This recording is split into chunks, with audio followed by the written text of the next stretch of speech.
Hey everybody, this is Randy with Carchaeology, and today's adventure is the cleanup of the 1969 Charger 500 from the Arizona muscle car stash.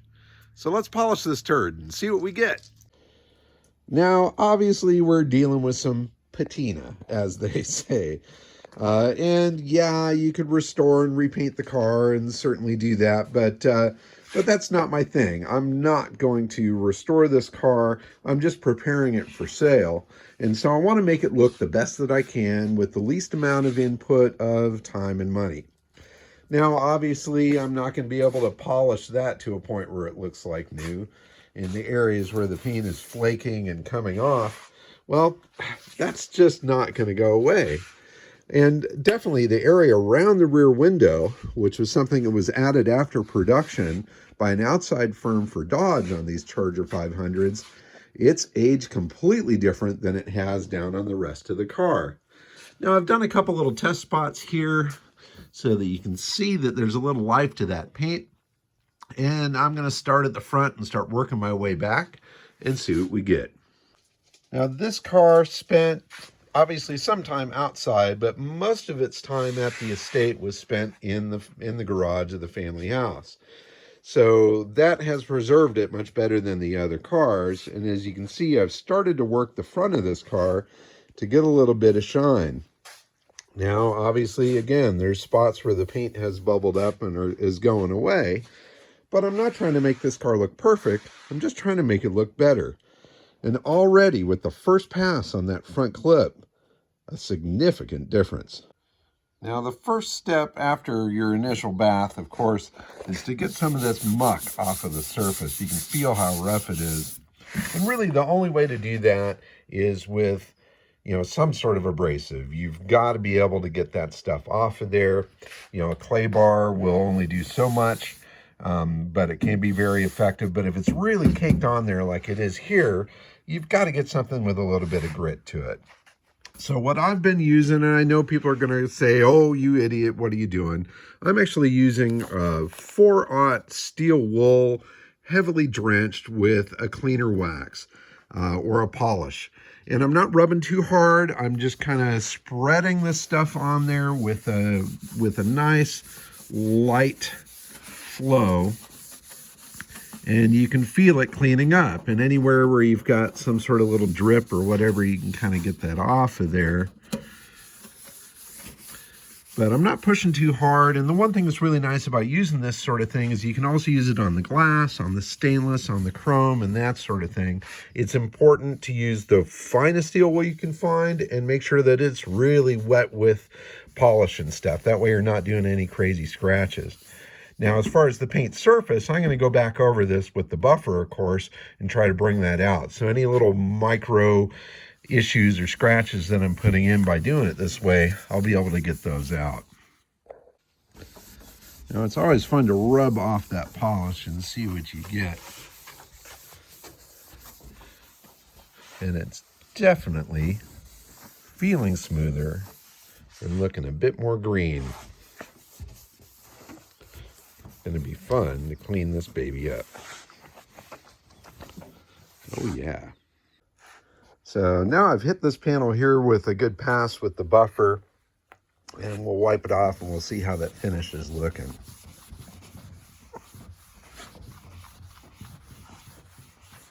And look over here, you can see after the initial scrub, now after the first pass with the buffer, and the more I work this, the better this will get. But you got to be super careful on corners and things like that, especially with original paint, because it's extremely easy to burn through that. And once that paint finish is gone, it's not coming back. So now I've given a pass with the buffer and some of this Meguiar's number 7, this show car glaze. I kind of like this stuff because it puts a little bit of oil back into the paint and definitely brings up a shine out of some old dry stuff. And again, I'm not trying to make it perfect. I'm not trying to, make it look like it came off the showroom floor, because that's miracle stuff. You can't do that. But, man, you can sure bring some life into that panel there in that old paint. And the more I polish on the car, the better it looks and the better the chance that somebody will keep this car and preserve it as an original rather than restoring it. Where if you look at this picture as it first came out of the garage, it was kind of questionable. Do you save it? Or do you just take it all down to bare metal and start over? I always like to work with what I've got rather than put all that time, money, and effort into something to make it look like new. And definitely get down into the cracks here and try to get any muck out of there. Your eye is drawn to that sort of stuff. And it's amazing how much better it looks if you can get in there and clean that stuff out. Now, I'm going to admit openly, one of the reasons why I like to polish a car rather than paint it is that it's a hell of a lot easier, and I'm a lazy bastard. I'd rather spend a weekend out here polishing this thing and make it look like a presentable car than to spend 2 years of my life restoring it into something that's shiny, perfect showroom new. And then I'd be afraid to use it if it was perfect. I always like to preserve that originality. It's easier, it's cheaper, and quite frankly, I think it's better for the cars. They can only be original once. You restore them all and make them perfect, then you forget exactly how they were when they were first put together. I'd rather see that passage of time, feel that history, and celebrate the originality of something than to restore it and take all that away. Now, wheels on a car are one of the biggest focal points there are. Wheels and windows, I always tell people. I don't care how big of a piece of junk your car is. If you clean the wheels up really nice and get that glass looking sparkly clean, you have added significant value to it. So I'm going to give these babies a little clean. And I found some center caps and also trim rings. I'm going to pop those on there and we'll see how that transforms the look of the car. Just getting the dirt off of there is making a big difference. Now, I do have the wrong lug bolts or lug nuts here on this wheel. These are still the ones for the slot mags that were on the car, and we just popped these magnums on there for rolling stock so we can move the stuff out of the yard, although I do think they are the correct wheels for the car. So let's grab some trim rings and center cap and pop those babies on there. This will be a really nice transformation.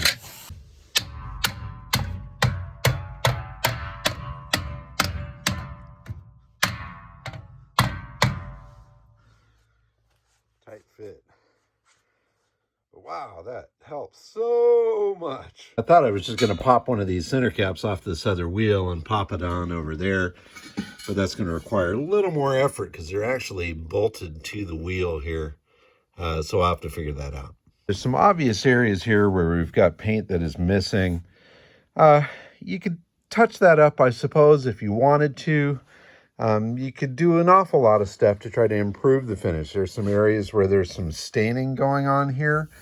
And if I wanted to get real crazy and get deep with that, I could try to see if there's any way to get any of that out.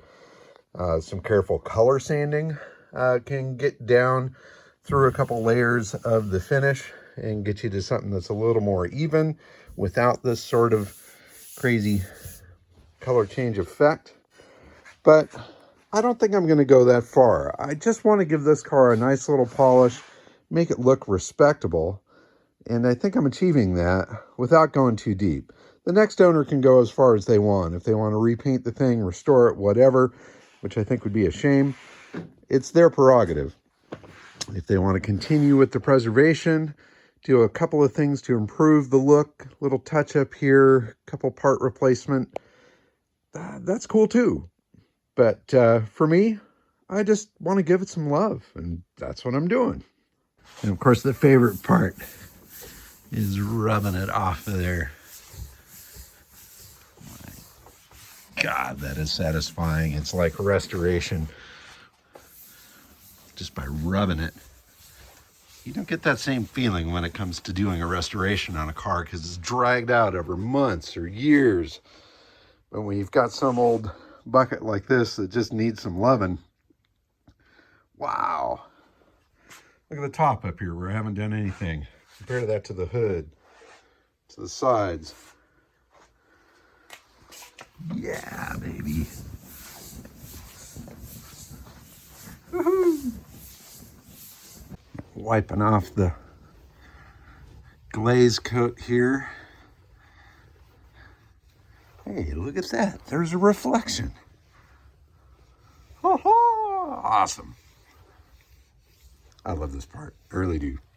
So fun. Now, the thing I love about a project like this is the more you touch it, the better it looks. With the restoration, you've got to tear something down. It takes months of prep to get paint on it and then reassemble it, and that's kind of the fun part. But with an original car like this, the more you clean, the more you get. So cleaning out the door jams on the Charger here, just a quick wipe down and you see the difference. And the more I clean into the deep corners of everything, the more attractive the car is, the more valuable the car is, and it's instant satisfaction. It's kind of why I gave up restorations a long time ago. I've done a lot of restorations. I've had, many cars and magazines and things like that, and that's all fine and dandy. I get it. It's fun. It's cool to do that and to take a real pile and turn it into a showpiece. There's a lot of pride in that, but as I'm getting older and maybe a little lazier, I just like to clean them. Sorry, that's the way it is. Well, it is a warm day here in the lab, and this baby is really kicking my butt. So I'm going to call it quits for the day. But, man, what a transformation so far. Now, I still have the roof to do and to come around the back side of the car. So I'd say I'm maybe about halfway done with doing the paint and getting that shined up. And then I've got to get into the interior and clean all of that up as well. But this old paint has some life in it, and I'm absolutely thrilled with the results so far. I mean, really, all the cars from this collection could have benefited from this sort of an effort to really try to preserve what's there. Now, some people will argue, no, this car should be completely restored, and that's fine. But me, I'm a preservation guy. I think we should leave stuff like this alone. You can learn a lot from an original car, and you can gain a lot by doing the best with what you've got, rather than trying to make it something it's not. So that's my little sermon for today. I'll follow up with a part 2 of the cleanup of the 500, and then I'm hoping that we'll be able to dive into that engine compartment and get this baby fired up as well. But the cleaner it gets, the more excited I am about the opportunity to drive it. Thanks very much for watching. I hope you're enjoying what I'm up to. Please subscribe, tell your friends, blah, blah, blah. Have a great one. Keep digging them up and driving them, guys. Bye-bye. It's amazing what just a little effort can give you.